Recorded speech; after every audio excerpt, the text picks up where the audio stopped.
तृतीय वर्ष कला 17वे ESE 4 भारतातील वस्तू संग्रहालयांचा परिचय या विषयाचा आपण अभ्यास करणार आहोत।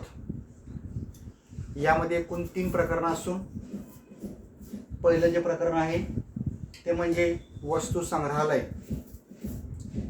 यामध्ये वस्तू संग्रहालयांच्या व्याख्या, भारतातील वस्तू संग्रहालयांचा उदय आणि विकास आणि वस्तू संग्रहालयांचे ऐतिहासिक महत्त्व या संदर्भात आपण माहिती पाहणार आहोत।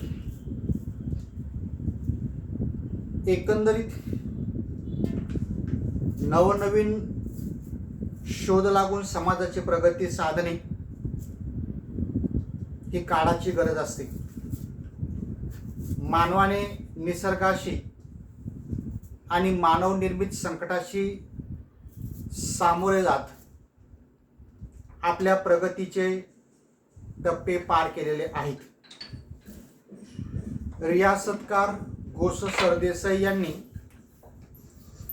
मानवी प्रगतीचा आढावा म्हणजे इतिहास अशी व्यापक व्याख्या केलेली आहे। मानवी प्रगतीचा आपण माहिती पाहत असताना, आढावा घेत असताना वस्तू संग्रहालयांचा उपयोग होत असतो। प्रत्येक राज्यातील शासनाकडून आर्थिक मदत ही वस्तू संग्रहालय उभारण्यासाठी देण्यात येत असते। एवढंच नव्हे तर समाजातल्या श्रीमंत प्रतिष्ठित लोकांकडूनही वस्तू संग्रहालयांची उभारणी होत असते। मानवाला किंवा माणसाला अनेक प्रकारचा छंद असतो आणि या छंदातून तो वस्तू संग्रहित करीत असतात। मग यामध्ये ही जी काही वस्तू ज्या ठिकाणी संग्रहित केली जाते त्याला वस्तू संग्रह असं म्हणतात। वस्तू संग्रहातून आपल्याला ऐतिहासिक अभ्यासासाठी, संशोधनासाठी हे उपयुक्त ठरत असतात किंवा वस्तू संग्रहात ठेवलेल्या वस्तूंचा उपयोग आपल्याला ऐतिहासिक अभ्यासासाठी आणि संशोधनासाठी होत असतो। त्याचबरोबर समाजाच्या ज्ञानामध्ये भर टाकण्याचं कामही यातून होत असते। यामध्ये आता आपण पहिला मुद्दा पाहणार आहोत तो म्हणजे वस्तू संग्रहालयाच्या व्याख्या। वस्तू संग्रहालयाला इंग्रजीमध्ये म्युझियम हा शब्द आहे। म्युझियम या शब्दाचा उपयोग म्युसेन या शब्दातून झालेला आहे। म्युझेस ही ग्रीक पुराणातील एक देवता आहे। वस्तू संग्रहालय म्हणजे वस्तू अधिक आलय म्हणजे वस्तू ठेवण्याचे ठिकाण म्हणजेच वस्तू संग्रहालय होय। ग्रीक परंपरेत म्युझेस ही ग्रीक पुराणातील झेऊस व मेनाओसिन या देवतांचे अपत्य आहे। म्यूज या शब्दाचा ऑक्सफर्ड मधील अर्थ मुख प्रेरणा, दैवी प्रेरणा, सर्जनशील प्रभावांना उत्तेजन देणारी देवता असा आहे। म्युझेस देवतेचा संबंध विविध लोककला, नाट्यकला, काव्य, संगीत, कलात्मक वस्तू, बुद्धिमत्ता आणि शास्त्रीय ज्ञानाचा कस याबाबत जोडलेला दिसतो। थोडक्यात वस्तू ठेवण्याच्या ठिकाणाला वस्तू संग्रहालय असे म्हणतात। वस्तू संग्रहालय हे एक शास्त्र आहे। या वस्तू संग्रहालयाबद्दल व्याख्या करताना विविध विद्वानांनी, तत्ववेत्यांनी, शास्त्रज्ञांनी आपल्या विचारातून त्यांनी आपले मत मांडलेलं आहे. सर एफ केन्स यांनी 1927 मध्ये वस्तू संग्रहाची व्याख्या केलेली आहे.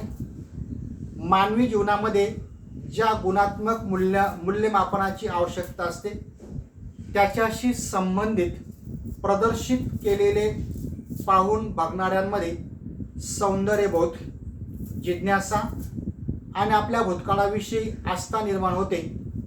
अशा वस्तू संग्रह स्थळांना वस्तू संग्रहालय असे म्हटले जाते.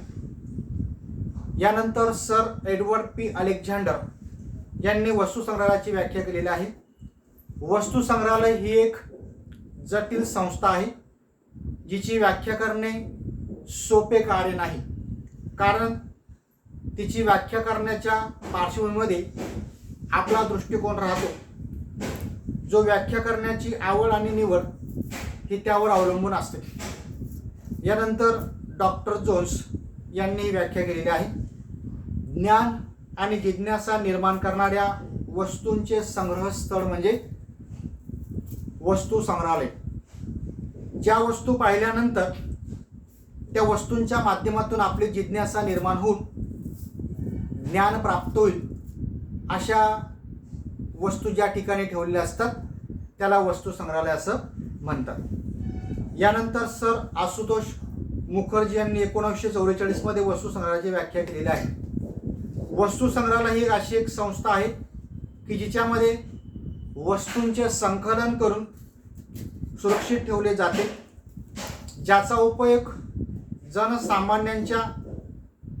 सामान्यांना त्यांच्या सांस्कृतिक पार्श्वभूमीबाबत ज्ञान मिळवून देऊन आनंद देण्याच्या हेतूने हे कार्य केले जात असते. सर ऑर्थर कीथ यांनी 1950 मध्ये व्याख्या केलेली आहे.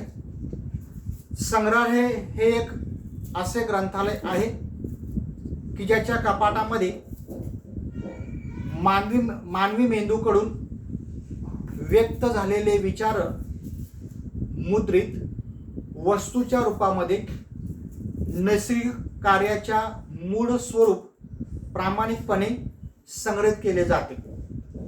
यानंतर पुढचे विचारवंत म्हणजे D.F. निलिक्से. उपलब्ध नसणाऱ्या वस्तूंचे गुप्त स्थळ म्हणजे वस्तू संग्रहालय होय. Doctor George brown. वस्तू संग्रहालय हे एक चांगले शिक्षण देणारे असून ते संग्रहित वस्तूंचे संपूर्ण विवरण सादर करीत असते. युनिव्हर्सल इंग्रजी शब्दकोशामध्ये संग्रहालय हे एक अभ्यास केंद्र, ग्रंथालयाबरोबरच महाविद्यालय आणि जनसंस्था आहे, जेथे सामान्य तसेच विद्वान व्यक्ती ज्ञानप्राप्तीसाठी आणि मनोरंजनासाठी एकत्र येत असतात. त्याला वस्तू संग्रहालय असं म्हणतात. यानंतर बोल्टन नावाच्या विचारवंताने आपलं मत मांडलेलं आहे. वस्तू संग्रहालय हे एक वास्तविक दुर्मिळ वस्तूंचे कोशागार आहे, जे अशा प्रत्येक व्यक्तींसाठी आहे की जे मानवी जीवनाविषयी दररोज वेगवेगळ्या पद्धतीने विचार करते. अशा प्रकारे वरील सर्व व्याख्यांवरून असे दिसून येते की कोणत्याही देशाचा विकास हा त्यांच्या संस्कृतीवरून दिसून येतो. गतकाळापासून चालत आलेल्या मानवी संस्कृतीत प्रचलित अशा संस्कृतीच्या विविध शिल्पकला, चित्रकला, संगीत, साहित्य, अभिनव, विज्ञान, तंत्रज्ञान इत्यादी एकत्र स्वरूपात आणून वस्तू संग्रहालय गती देतात. वस्तू संग्रहालयांना भूतकाळातील सांस्कृतिक परंपराचे प्रतीकांचे संग्रहाचे जतन, संवर्धन आणि प्रदर्शन स्थळ, त्याचबरोबर शिक्षण, मनोरंजन आणि संग्रहालयाच्या विषयी विविध विकास घडून आलेला दिसून येतो. यानंतर त्याचा स्वरूप आणि विकासाबद्दलची आपण माहिती पाहणार आहोत. वस्तू संग्रहालय हे ऐतिहासिक ठेवा जतन करण्याची जतन करून संवर्धन करण्याचे एक महत्त्वाचं ठिकाण आहे. या वस्तू संग्रहालयामध्ये संग्रहालयाचा मालक, शासन व जनता हे 3 घटक महत्त्वाचे असतात. सर्व प्रकारच्या संग्रहालयातून आपल्याला आपल्या ज्ञानात वाढ करता येते. वस्तू संग्रहालय म्हणजे अशा सेवा पुरवणारे शासकीय, सार्वजनिक आणि ऐतिहासिक माहिती मिळण्याचे ठिकाण होय. वस्तू संग्रहालय व विकासासाठी अतिशय मौल्यवान, दुर्मिळ, महत्त्वाचे असे अपरिहार्य साधन यात असतात. सर्व वस्तूंचा विनाश, विध्वंस, हरवण्यापासून ते त्याचं जतन, संरक्षण आणि संवर्धन करण्याचे ते काम करत असतात. अशा या वस्तू संग्रहालयांचा उदय आणि विकास या संदर्भात आपण माहिती पाहणार आहोत. वस्तू संग्रहालयाच्या संकल्पनेचा खरा उगम हा युरोपात झालेला आहे. इसवी सनाच्या 3ऱ्या शतकात अलेक्झांड्रियामधील टॉलेमी राजाने आपल्या राजवाड्यामध्ये पहिल्यांदा वस्तू संग्रहालय सुरू केलं. राजवाड्यातच अलेक्झांडर द ग्रेट याचा ग्रंथ संग्रह ठेवण्यात आलेला होता. इसवी सनाच्या 2ऱ्या शतकातील ग्रीक लेखक पॅसॉनियस याच्या माहितीनुसार अथेन्स शहरात एका मोठ्या दालनात काही पेंटिंग्स सार्वजनिक प्रदर्शनासाठी ठेवण्यात आल्या. ही प्राचीन काळातील सार्वजनिक वस्तू संग्रहालयांची सुरुवात होती. ग्रीस आणि रोमन लोकांनी विविध ठिकाणी आक्रमण करून त्या भागातील काही मौल्यवान शिल्पे पडून नेली आणि रोममध्ये वेगवेगळ्या ठिकाणी ठेवण्यात आलेली आहे. यातूनच वस्तू संग्रहालयांची परंपरा अस्तित्वात राहिलेली दिसून येते किंवा अस्तित्वात आलेली दिसून येते. त्याकाळी वस्तू संग्रहाबाबतची संकल्पना ही स्फूर्ती निर्माण करणारी आणि ज्ञानार्जन करणारी वास्तू अशी होती. प्राचीन काळातील वस्तू संग्रहालयांची ही संकल्पना आजच्या आधुनिक काळात उपयुक्त ठरलेली आपणास दिसून येते. मध्ययुगीन काळात वस्तू संग्रहालय जरी अस्तित्वात नसली तरी ख्रिश्चन धर्मगुरूंनी कलाकृतीतून धार्मिक भावनांवरील प्रसंग, त्यावरील चित्र, कलाकुसर केलेली आढळतात. ही प्रामुख्याने चर्चमधील भिंती, चर्चमधील असलेल्या खिडक्या, त्यावर असलेले काचेची तावदाने यावर या धार्मिक ग्रंथांचं चित्रण केलेले दिसते. उदाहरणार्थ जर्मनीत हॉल या चर्चमध्ये मूर्तांचे अवशेष पेटाऱ्यात ठेवण्यात आलेले आहेत. कालांतराने 14व्या, 15व्या आणि 16व्या शतकामध्ये विद्येचे पुनर्जीवन झालेले आहे. या काळात इटलीमधील राजघराणी, सरदार वर्ग आणि श्रीमंत लोक यांनी अनेक दुर्मिळ वस्तू आपल्या महाल, प्रसाद, दिवाणखान्यात अशा ठिकाणी ठेवल्या की जेणेकरून त्या वस्तू सर्वांच्या नजरेत पडतील अशा पद्धतीने या लावण्यात आलेल्या आहेत. यामध्ये पुराण अवशेष, कलात्मक वस्तू, विविध भुसा भरलेले प्राणी, वनस्पतीचे नमुने इत्यादींचा यामध्ये समावेश असेल. याबाबतचं प्रदर्शन करणारी इटलीमधील फ्लोरेन्समधील मेडिस, मांटुगा येथील कॉन्झाक, फ्लोरा येथील इस्टेस, आर्बनो येथील मोंटेस इत्यादी कुटुंबे यांचा समावेश अशा या वस्तूंचा संग्रहालयामध्ये होतो. नंतरच्या काळात वरील सर्व ठिकाणी वस्तू संग्रहालय स्थापन करण्यात आलेले आहेत.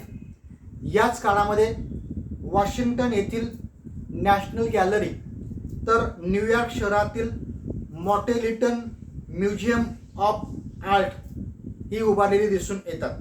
तसेच Austria, Roman, France, Copenhagen, England, Vienna इत्यादी ठिकाणी दुर्मिळ वस्तूंचे संग्रहालय उभारण्यात आलेले आहेत.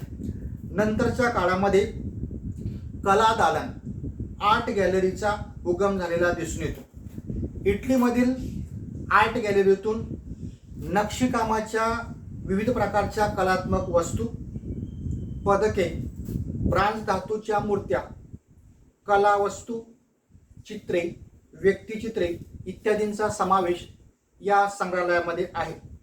तत्कालीन राज्यकर्त्यांनी राजवाड्यातून ज्या भिंतींवर आपल्या राजधानीत असलेल्या चित्रकारांच्या माध्यमातून काढलेली चित्र रंगून यातून आर्ट गॅलरी याची संकल्पना उदयास आलेली दिसून येते। 1727 मध्ये त्या दरम्यानमध्ये इंग्लंड येथील हेन्स स्लोन यांनी स्वतःचा लॅब्रिस येथे संग्रह राष्ट्राला अर्पण केलेला आहे। तत्कालीन सरकारने 1759 मध्ये एक स्वतंत्र कायदा पास करून हा संग्रह लोकांसाठी खुला करण्यात आलेला आहे। 1793 मध्ये फ्रान्सच्या तत्कालीन सरकारने पॅरिसमधील राज्यकर्त्यांच्या सर्व वस्तू एकत्र करून सार्वजनिक वास्तू संग्रहालयांची त्यांनी स्थापना केलेली आहे। यामध्ये राष्ट्रीय संपत्तीचं जतन करण्यासाठी फ्रेंच सरकारने अलेक्झांडर लेनार्ड यांच्या अध्यक्षतेखाली एक समिती स्थापन केलेली आहे आणि त्या माध्यमातून कला, वस्तू यांची संग्रहालय स्थापन करण्यात आली दिसून येते। दरम्यानच्या काळामध्ये युरोपातील महत्त्वाच्या शहरांमध्ये काही ठिकाणी वस्तू संग्रहालय उभारण्यात आलेले आहेत। यामध्ये 1802 ला Budapest, 1818 Prague, 1894 London, 1830 Berlin, 1836 Munich इत्यादी ठिकाणी वस्तू संग्रहालयांची उभारणी करून तेथील एक प्रकारे वस्तूंचे जतन करण्यास सुरुवात केलेली आहे। यामध्ये प्रामुख्याने वस्तूंचे वर्गवारी आणि त्यांची रचना ही करण्यात आलेली एक प्रकार शास्त्रशुद्ध पद्धतीने करण्यात आलेली दिसून येते। सर्व संग्रहालय हे सर्वसामान्यांसाठी खुली ठेवण्यात आलेले आहे। नाणी, शिक्के, पदके, मूर्तांच्या थडग्यांवरील दगड, कबरी, व्यक्तिचित्रे इत्यादी वस्तू ऐतिहासिकदृष्ट्या महत्त्वाच्या मानल्या गेलेल्या आहेत आणि अशा वस्तूंचं जतन या वस्तू संग्रहालयामध्ये करण्यात आलेलं आहे। फ्रान्समधील नेपोलियन बोनापार्टने फ्रान्सचा प्रादेशिक विस्ताराच्या धोरणाच्या माध्यमातून जेव्हा तो युरोपात जेथे जेथे आक्रमण केले तेथील अनेक मौल्यवान वस्तू त्यांनी मायदेशी आणलेल्या आहेत आणि अशा या पुरातन मौल्यवान वस्तू त्याने जनतेला पाहण्यासाठी सोय केली। त्यासाठी त्याने स्वतंत्र पुराण वस्तू वस्तू संग्रहालयाची निर्मिती केलेली किंवा उभारणी केलेली दिसून येते। भारतात प्राचीन काळापासून श्रीमंत लोकांकडे वस्तू संग्रहालय असत। यामध्ये राजे, सरदार घराणे यांची संग्रहालय असत। अशा संग्रहालयांना चित्रशाळा, विश्वकर्मा मंदिर अशा संज्ञा असत।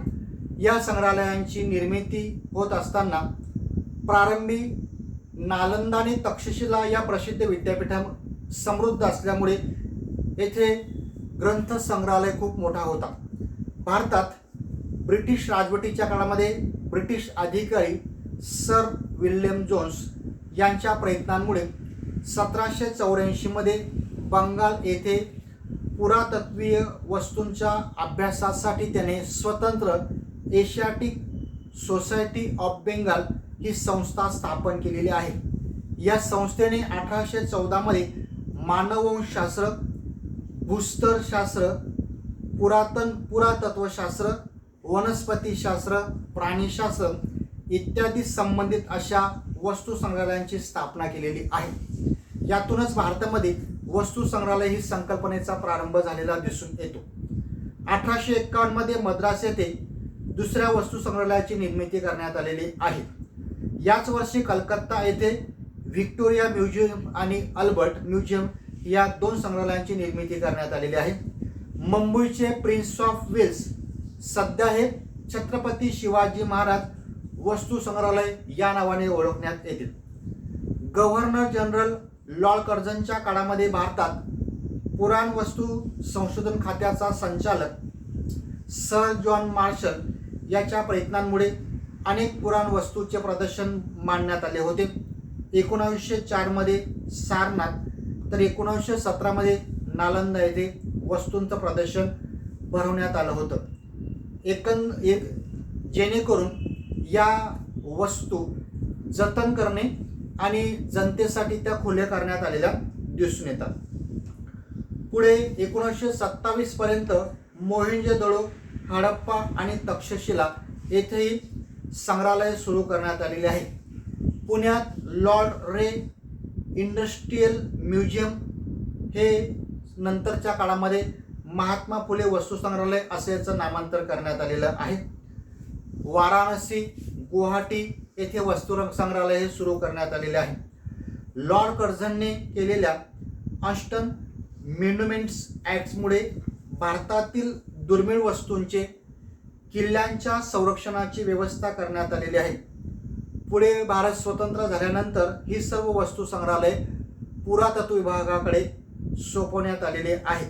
आज वस्तू संग्रहालय हे स्वतंत्र शास्त्र विकसित झालेले असून इतिहासाचं संशोधन करीत असताना ऐतिहासिक कागदपत्रांमधील सत्यता शोधण्यासाठी रिकाम्या जागा भरून काढण्याचं काम या पुरातत्वीय वस्तूंच्या माध्यमातून होत असतं. विशेषतः करून आज मानवी जीवनाच्या सर्व अंगांना स्पर्श करून जाण्याचे सामर्थ्य इतिहास विषयाच्या माध्यमातून प्राप्त होत असते. इतिहास विषयाचा संबंध अर्थशास्त्र, समाजशास्त्र, कालगणनाशास्त्र, भूगोलशास्त्र, पुरातत्वशास्त्र, भाषाशास्त्र यासारख्या शास्त्रांशी प्रस्थापित झालेला आहे. तसेच इतिहासाचा पुरातत्वशास्त्राच्या माध्यमातून नैसर्गिक शास्त्रांशी संबंध आलेला दिसून येतो. विशेषतः करून संशोधकाला संशोधन करत असताना ज्या कागदपत्रांची आवश्यकता असते अशी सर्व कागदपत्र त्याला वस्तू संग्रहालयाच्या माध्यमातून मिळत असतात. थोडक्यात वस्तू संग्रहालय हे एक ठिकाण शिक्षण, संशोधन, राष्ट्रीय उदात्तीकरण, सांस्कृतिक वारसा या सर्वांचा अभ्यास करण्याचं एक महत्त्वाचं ठिकाण आहे. त्यामुळेच वस्तू संग्रहालयाकडे शिक्षणाचे आणि प्रबोधनाचे एक प्रभावी साधन म्हणून त्याकडे पाहण्यात आलेलं दिसून येते.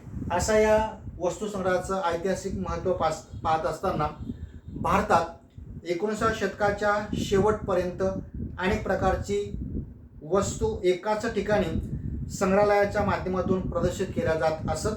यात ऐतिहासिक संग्रहालय आणि कला संग्रहालय असे दोन प्रकार उदयास आलेले आहेत. ऐतिहासिक संग्रहालयांमुळे दुर्मिळ आणि महत्त्वाच्या ऐतिहासिक अभिलेख, तैलचित्र, छायाचित्रे, नाणी, पत्रे, आश्रय, नकाशे, निवासस्थाने इत्यादी महत्त्वाचा वापर करून संग्रहालयांच्या दालनांमध्ये मांडणी करण्यात आलेली दिसते. पराक्रमी व्यक्तींच्या आठवणी म्हणून ऐतिहासिक वस्तू संग्रहालयांची उभारणी केलेली आहे. देशात वस्तू संग्रहालयांचे महत्त्व आणि विकास या ब्रिटिशांच्या संपर्कामुळेच आलेला आहे. भारतात विविध राज्यांच्या मुख्य शहरांमध्ये वस्तू संग्रहालयांची उभारणी केली गेलेली आहे.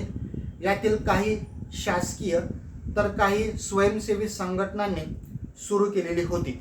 19व्या शतकात शैक्षणिक विकास मोठ्या प्रमाणात होत गेलेला आहे. विज्ञान आणि तंत्रज्ञानाच्या माध्यमातून एक प्रकारे विविध क्षेत्रात ज्ञानप्राप्तीसाठी ओसंडी घेण्यास सुरुवात झालेली आहे. अशा या काळामध्ये वस्तू संग्रहालय होणारा खर्च हा मोठ्या प्रमाणात होता.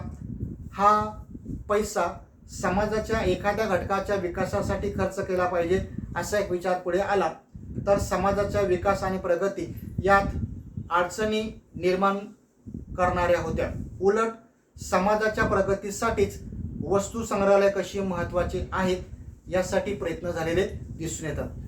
ब्रिटिशांच्या सहवासामुळे आधुनिकीकरणाला सुरुवात झाली. भारताची प्राचीन संस्कृती आणि तिच्या विकासाचे टप्पे याचा शोध यातून घेतला जात असतो. प्राचीन काळापासून तर आज तागाय इतिहासाच्या स्वरूपात बदल झालेला आपल्याला दिसून येतो. इतिहासाचा पुरातत्वशास्त्राच्या माध्यमातून नैसर्गिक शास्त्रांशी जवळचा संबंध प्रस्थापित झालेला आहे. ही सर्व माहिती देण्याचं काम वस्तू संग्रहालय करीत असतात. भारतात विविध राज्यात वस्तू संग्रहालयाची उभारणी केली गेलेली आहे. यामध्ये वस्तू संग्रहालयांचे पुरातत्वीय, पुरालेखीय असे वर्गीकरण करण्यात आलेले आहे.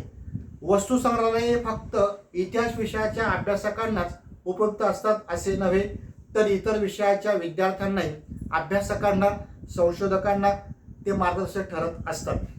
थोडक्यात आज वस्तू संग्रहालयाकडे शिक्षणाचे आणि प्रबोधनाचे एक प्रभावी साधन म्हणून पाहिले जात असते आणि यातून अविरतपणे ज्ञानदान करण्याचं काम हे महत्त्वपूर्ण घटना यातून घडत असते. अशा प्रकारे वस्तू संग्रहालयाच्या माध्यमातून आपल्याला पुरातन वस्तूंचा अभ्यास करून आपल्या ज्ञानात भर पाडता येते.